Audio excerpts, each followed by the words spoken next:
23ஆம் புலிகேசி படத்தை பார்த்திருப்பீங்க. அப்போ படையெடுத்து வருவாங்க. அண்டை நாட்டை சேர்ந்தவர்கள்.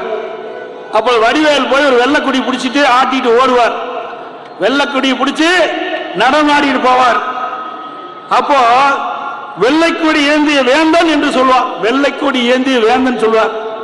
அதே போல தமிழ்நாடு முதலமைச்சர் பிரதமர் சென்னை வந்தபோது கருப்பு குடை பிடிச்சா பிரதமர் கோவிச்சுக்கார் சொல்லு வெள்ளை குடை பிடிச்சார்.